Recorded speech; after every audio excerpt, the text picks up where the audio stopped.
The Nigerian government has revealed exclusively to DW that hundreds of people who died early last year from a mystery ailment in Benue State had been poisoned by pesticides in a nearby river. Over a few weeks, at least 270 people died and more fell ill after drinking the water contaminated by the substance. The sale and use of this product has been illegal for years, but as DW correspondent Flourish Chukwurah found, it's still available in the market. Christina and Ochif are struggling. Most of their family died after drinking poisoned river water. I used to go to school before, but since my mother died, I can't. My sister and I struggle to eat most times because our older brother and sisters who used to take care of us also died. They only have their father now, but he needs help too. He's blind. His wife and older children were crucial to the family. The pain is too much. I don't feel like being in this world anymore. I feel like leaving this earth and being with my wife and children. The village of Oyobi lost more than 270 people at that time. They suffered stomach pain, vomiting and diarrhea before they died. Authorities traced it to the river, saying fishermen had poured pesticides into the water so they could take the dead fish. It was the only water in the village. That water, now then we dey drink. That particular water, now then we dey take bath. That particular water, now we dey take bath. Now we don't take this water drink. Now that's actually that can happen during January 2020. The government built a borehole so the community had clean water. It also investigated what had happened, but officials never released the results until the State Health Commissioner spoke with DW. So they took samples and it was discovered that it was due to poison from endosulfan. Endosulfan doesn't belong in a river. It's a pesticide, and it's so toxic that it's banned in many countries, including Nigeria. But it's easy to get hold of. Back in Lagos, we go to Idumagbo Market, a major place to buy chemicals of all sorts. We didn't see endosulfan on display, but after asking 4 traders, we got a bottle of Endofan. That's the brand name of endosulfan. It's 1 liter and it costs $30 US. Now the seller didn't care what I wanted to use it for or if I even knew how to use it. It says here that it was manufactured for a company in Nigeria, but it doesn't say where exactly it was manufactured. It also says clearly that it was manufactured in 2011. That is 10 years ago, and the shelf life is just 2 years, which means even if it wasn't banned in Nigeria, it's already expired. That expiry date doesn't mean it's safe, but it shows how unregulated and dangerous the situation is. Let's bring in Miranda Amakri in Lagos. She is the Director of Inspection and Enforcement at the National Environmental Standards and Regulation Enforcement Agency. It's good to have you on the program, Miranda. We've just watched a report that shows that banned pesticides are not hard to find on sale in Nigeria. Now, your agency is meant to enforce the ban, so how are these products still getting through? The products still get into our market through legal means.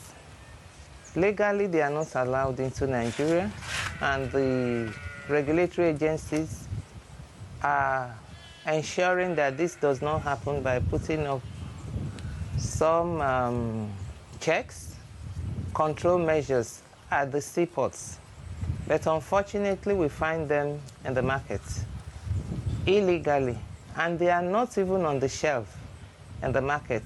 It's the traders. Farmers have a misconception that these banned products work better.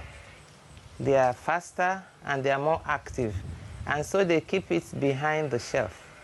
They know that they are banned, but they say that is what people request. That is why we have the problem in Nigeria. Isn't there a way to go about it? I mean, if people are misinformed, is there not a way to educate these people to kill this demand for the banned pesticides? Yeah, we do our best to educate them.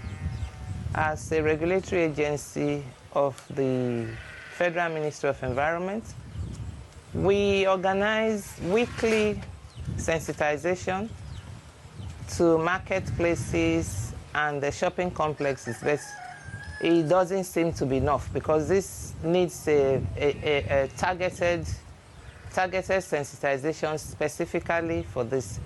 We had, when we found out this was when we had a project that was sponsored by the World Bank, the West African Agricultural Productivity Program, where we went to some of these states, part of what you mentioned.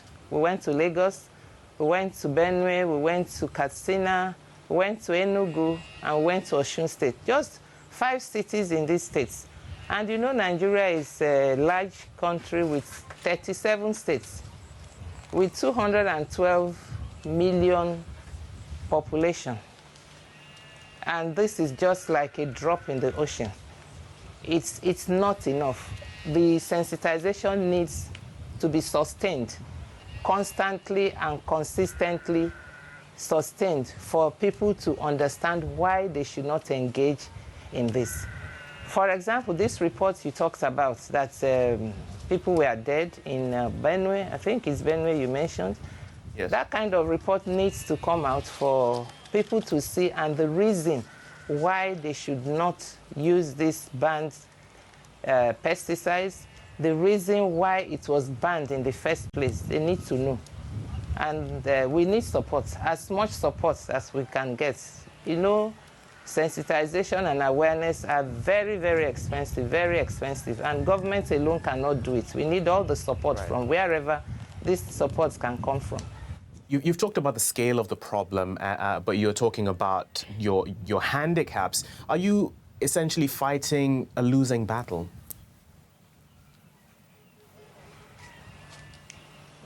No, the battle cannot be lost. As much as we can, we will deal with it as much as we can. It's not enough, yes, but we will also not keep quiet. That's why whenever we have the opportunity, when we are invited, and then at the seaport where we are able to issue some form of clearance, import clearance to importers of pesticides and other chemicals, we try as much as possible also to sensitize them. Okay. We'll have to leave it there for now, but Miranda Amakri from Nigeria's Environmental Standards and Regulations Enforcement Agency, many thanks for speaking to us. So, as we've heard there's a big problem in Nigeria in enforcing existing bans on toxic pesticides. But over in Kenya, there's another challenge. Hazardous pesticides are used there on a massive scale, but many are not subject to any restrictions. Some farmers have been campaigning for such chemicals to be withdrawn from the market, citing evidence that they are harmful to human health. But they're facing resistance from the agriculture industry. Farmer Stella Motama has been growing crops for more than 20 years. For a long time, she sprayed chemical pesticides imported from Europe, but then she decided not to use them anymore. When we use these pesticides, we have been using them before. Some are resorting to retarded growth in some plants, like maize. They also have effect on the vegetables that we are growing. You spray them, sometimes the leaves wither and they dry up. A poor harvest was not the only problem. Some of her customers said they were having health complications. Some come complaining, you soda these vegetables, they end this pesticide, so we end stomach problems, they have chest problems. So as a farmer, I'm also worried that I'm affecting the health of my consumers. A report by the World Health Organization in 2016 confirmed her fears. It found that residues of the pesticide in food can cause cancer and have effects on reproduction, immune, or nervous systems. Since 2016, some of these pesticides have been banned in Europe. Others are progressively being phased out. Stella has joined over 5,000 farmers who've signed a petition demanding a ban of chemical pesticides in the country. And she has started to produce her own homemade, all-natural pesticide. It is made of pepper, garlic, bitter lettuce, and neem leaves. While Stella says this homemade pesticide can keep away any pests and diseases from her farm, other players in the Kenya's agriculture sector believe that only the chemical pesticides can do the job and leave Kenya's agriculture profitable, despite the health risks they may pose. One of those major players is the Cereal Growers Association, which represents over 250,000 cereal growers and around 1 million dependents in Kenya. They say that banning the chemical pesticides would have a big impact on the agricultural sector. You're talking about rural economies that are totally dependent on agriculture.